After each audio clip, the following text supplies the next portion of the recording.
آقا نے کہا تھا جبرائیل آج تک نہ تو میں کسی مدرسے میں گیا، نہ میں کسی اسکول میں گیا، نہ کسی مکتب میں گیا، نہ کسی مولوی کے پاس گیا، نہ کسی حافظ کے پاس گیا، نہ کسی ماسٹر کے پاس گیا۔ اے جبرائیل میں کیسے پڑھوں؟ میں تو کچھ جانتا ہی نہیں۔ محمد رسول اللہ صلی اللہ علیہ وسلم آج تک کسی کے پاس نہیں گئے۔ جاتے کیسے؟ شاگرد کا مقام کم ہوتا ہے اور استاذ کا مقام کیا ہوتا ہے؟ بول کیوں نہیں رہے آپ لوگ؟ استاد کا مقام اونچا ہوتا ہے۔ اور اس دار فانی میں، اس روئے زمین میں اگر اللہ کے بعد کسی شاعر نے کیا ہی خوب کہا ہے، بات از خدا توئی قصہ مختصر، کہ اگر اللہ کے بعد اس روئے زمین میں کوئی ذات قابل تقلید ہے وہ محمد الرسول اللہ صلی اللہ علیہ وسلم۔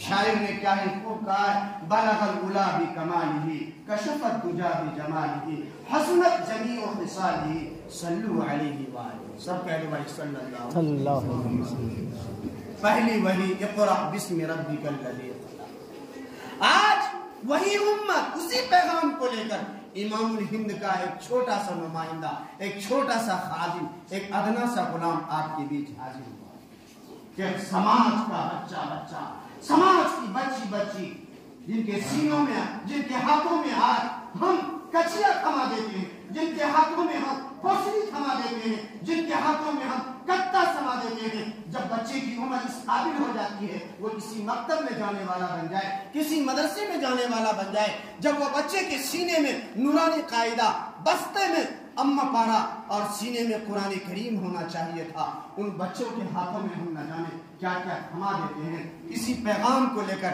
آپ کے بیچ حاضری ہوئی ہے۔ خدا را اپنے بچوں کی زندگی کے ساتھ کھلواڑ نہ کرو۔ کل قیامت کے دن کلکم راع مسئول عن رعیتہ، اللہ کل قیامت کے دن ہر گھر کا گارجن، گھر کا مکھیا، گاؤں کا پردھان، سماج کے پردھان سے اپنے ماتحتوں کے بارے میں اللہ پوچھے گا۔ قرآن کہتا ہے یا ایھا الذین آمنوا قوا انفسکم، اے گھر کے گارجنوں اپنے آپ کو بھی جہنم کی آگ سے بچاؤ، اور تمہارے ماتحت، تمہارے بیوی، تمہارے بچے، تمہاری بچیاں، سماج کا چھوٹے موٹے لوگ جو تمہارے ماتحت میں آتے ہیں، اپنے آپ کو بھی جہنم کی آگ سے بچاؤ، اور اپنے رعایا، اپنے ماتحت جو لوگ ہیں ان کو بھی جہنم کی اس آگ سے بچاؤ۔ سنفی سے آگے دے رہتی ہے سہارا سے مکہ کا چیز آگے دے رہتی جہنم ہے۔ ارے بولیا کرے نا سن برا، اللہ کہتا ہے جہنم کی آگ کو اللہ پتھروں سے اور انسانوں سے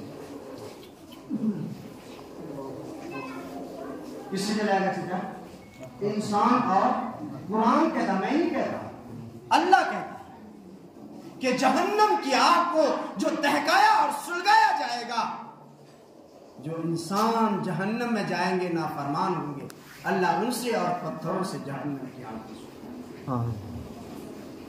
آج ہر ماں باپ چاہتا ہے کہ میری اولاد میری خدمت کرے، میری فرما برداری کرے، لیکن کان کھول کر سن لو نوجوانوں، بوڑھو، چچا تاؤو، پہلے اپنی اولاد کو ان کا حق دیجئے، جب جا کر ہم ان سے اپنا حق مانگنے والے۔ آج ہم نے اپنی اولاد کو پہلے تو بچپن میں ان کا حق ادا نہ کیا، ان کا نام منٹو، پنٹو، چنٹو، اتواری، جمعہ، جمعراتی، پتو، منگلا رکھ دیا، اور ان سے امید رکھتے ہیں کہ بڑا ہو کر وہ میری خدمت کرے۔ آپ نے اپنی اولاد کا نام تک صحیح سے لیا۔ پہلا حق ہے اولاد کا، جب پیدا ہو جائے میرے گھر میں تو ان کا بہترین سا، صحابہ انبیاء کے اوپر بہترین سا نام ہے۔ اولن تو جب ماں کی پیٹ میں بچہ ہوتا ہے، جبھی ماں کو چاہیے کہ بچے کی تربیت کرے، حلال غذا کھائے، ایسے کام نہ کرے جن کے اثرات جو بچہ یا بچی پیٹ میں پرورش پا رہا ہے یا پا رہی ہے ان کی غلط تربیت نہ ہو جائے۔ آج بچہ فلم ایکٹر کیسے نہ بنے گا؟ میری ماں جب میں پیٹ میں پرورش پا رہا ہوں یا پا رہی ہوں تو میری ماں ہر وقت موبائل کی اسکرین میں ننگی تصویریں اور فلمیں دیکھتی ہے۔ آج ہماری بیٹیاں بے پردہ کیوں نہ ہوں گی؟ اس لیے کہ ماں جب بیٹی پیٹ میں جنم لے رہی ہے، خود بے پردہ بے حیا خود گھوم رہی ہے، تو پیٹ میں پلنے والے اولاد کی پرورش تو ایسی ہی ہوتی ہے۔ آج ہماری ماؤں کی کوکھ سونی کیوں ہو گئی؟ ارے انہی ماؤں نے تو جنم دیا تھا امام بخاری، انہی ماؤں نے جنم دیا تھا قاسم نانوتوی کو، انہی ماؤں نے جنم دیا تھا مولانا محمد الیاس رحمت اللہ علیہ کو، انہی ماؤں نے جنم دیا تھا ابوالکلام آزاد کو، انہی ماؤں نے جنم دیا تھا عبدالکلام بابائے قوم میزائل میں۔ کس نے جنم دیا؟ کوئی آسمان سے عورت آئی تھی کیا؟ انہی ماؤں نے جنم دیا تھا۔ آج میری ماؤں کی کوکھ سونی ہو گئی، آج ہماری ماؤں کی کوکھ سے ڈاکو، چور، اچکے، شراب پینے والے، ایک دوسرے کے موبائل چھیننے والے، گانجا پینے والے، کوریکس پینے والے، آج میری ماؤں کی کوکھ سے ایسی اولاد جنم لیتی ہے۔ اسی لیے سنگڑا والوں کان کھول کر سن لو، میں امام الہند اکیڈمی کے ایک ادنا سا غلام خادم آپ کے بیچ یہ پیغام لے کر آیا ہوں۔ میں نہیں کہتا آپ ہمارے ادارے میں اپنے بچے اور بچیوں کو بھیجیں، لیکن خدا را ہاتھ جوڑ کر آپ سے دست بستہ اپیل ہے، اگر آپ بہترین بنگلے میں ہو، آپ بہترین کھانے والے ہو، 500 روپے میٹر کپڑا پہننے کی صلاحیت رکھتے ہو، آج سے ارادہ کرو 100 روپے کا کپڑا میٹر پہن لوں گا، اس 400 روپے کو بچا کر بچے کے اسکول یا مکتب یا مدرسے یا کالج یا یونیورسٹی کا فیس ادا کر کے اپنے بچے کو انشاءاللہ تعلیم یافتہ بنائیں گے، انشاءاللہ بھائی بنائیں گے۔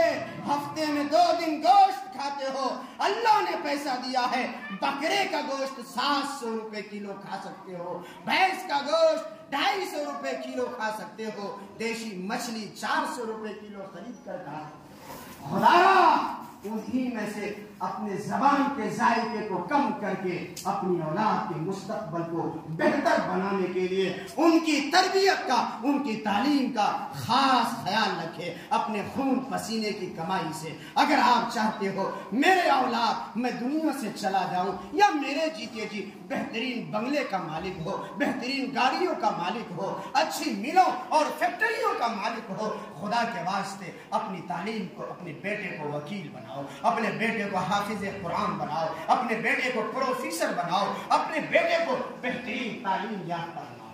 آج ہمارے سماج میں، آج ہمارے معاشرے میں، خاص طور سے ہماری برادری میں، سیمانچل میں سب سے زیادہ کلہیا برادری میں یہ رواج ہے بیٹی کی تنہا پڑھائی کی، بیٹی پڑھائی کی ملتی وہ چولہے لگتا ہے۔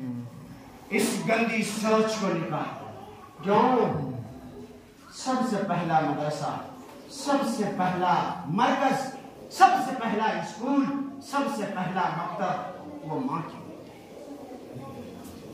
جب بچہ بولنے کے لائق ہو جائے گا، ماں کو وضو کا فرض پتا نہیں، غسل کا فرض پتا نہیں، سونے کی دعا پتا نہیں، کھانے کی دعا پتا نہیں، کیسے سونا چاہیے، کیسے کھانا چاہیے، کلمے کا ترجمہ تک یاد نہیں۔ جب وہ بچہ بولنے کے قابل ہو جائے گا تو اسے کلمہ کون سکھائے؟ یہ سوچ کو ہر آدمی سے امر پوچھو، قاری صاحب ایک لڑکی دیکھے چڑی کو خاندان بڑھیا ہونا چاہیے، پڑھ لو لکھ لو ہونا چاہیے، کوئی ہونا چاہیے۔ بھائی صاحب آپ نے بیٹی پڑھا ہے نا، لوگ خود ہو بچے سے تم پڑھا، ہماری بیٹی بھی کسی کی بہو بنے گی، کسی کی پتو بنے گی یا نہیں؟ جب میں اپنے بچے اور بچیوں کو پڑھنے پڑھانے کا ایک ماحول بناؤں گا تو انشاءاللہ آج ہمارے سماج میں کینسر اور ایڈس اس سے بھی زیادہ خطرناک بیماری، ایک تو نشے کی لت ہے اور دوسرا کیا ہے؟ گھر دیکھو پہلے تیراچی گاڑی کون دو اخبار کہ جی پہلے ہی پوچھیا اسپلنڈر پلس رعایت دی تھی، وہ تو سائیکلنگ سے کو گاڑی سے رشتہ ختم کرا لی، رشتہ منظور صحیح بات ہے۔ ارے فاطمۃ الزہرا سے زیادہ تمہاری بیٹیاں، علی مرتضیٰ سے زیادہ تمہارا بیٹا، اگر دنیا میں ایسی بیٹی یا ایسا بیٹا کسی نے جنم دیا ہوگا، فاطمہ فاطمہ الزہرا جیسی بیٹی اگر کسی ماں نے جنم دیا ہو تو وہ بتائے، اور فاتح خیبر امیر المومنین حضرت علی مرتضیٰ جیسا بیٹا، جیسا داماد کسی نے جنم دیا ہو تو وہ بتائے۔ اور تاریخ بتاتی ہے علی مرتضیٰ رضی اللہ تعالیٰ عنہ تنہا جناب محمد رسول اللہ صلی اللہ علیہ وسلم کی خدمت میں حاضر ہوتے ہیں اور اللہ کے نبی سے کہتے ہیں کہ محمد رسول اللہ فاطمہ کے رشتے کا پیغام اپنے لیے لے کر آئے۔ اللہ کے نبی نے فرمایا اہلا وسہلا، جس کا مطلب یہ تھا اے علی تیرا یہ رشتہ کیا ہو گیا؟ منظور۔ وقت ہو چکا ہے، انشاءاللہ پھر کسی موقع سے بات چیت تفصیلی ہوگی۔ آج ہمارا سماج کا بچہ دو چیزوں میں مبتلا ہے۔ سب سے پہلے تو جب بچہ اس قابل ہو جاتا ہے کہ وہ اسکول میں یا مکتب میں یا کسی مدرسے میں جانے والا بن جائے، ہم لوگ بڑے لاپرواہ ہیں۔ بکری کا رسی پکڑوا دیا، ایک بوری کچیا پکڑ جو بیٹا کہنا کوئی گھاس لگا۔ مکتب میں 1 گھنٹہ گیا، 23 گھنٹہ آپ کے حوالے۔ کیا ہے؟ خدا نے مکتبوں کو بھی آباد کیجیے۔ اس لیے مدرسے کا علم حاصل کرنا فرض کفایہ ہے، اور مکتب کا علم حاصل کرنا کیا ہے؟ فرض عین ہے، فرض عین ہے۔ انہی مکتبوں سے ہمارے بچے، ان کا ایمان پختہ ہوگا، ان کا ایمان پختہ ہوگا۔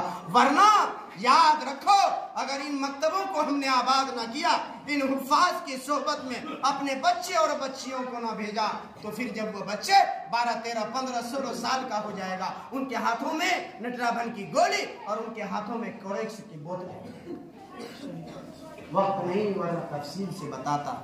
اللہ تعالیٰ سے دعا ہے، اللہ تعالیٰ کہنے سننے سے زیادہ عمل کی توفیق عطا فرمائے۔ دعا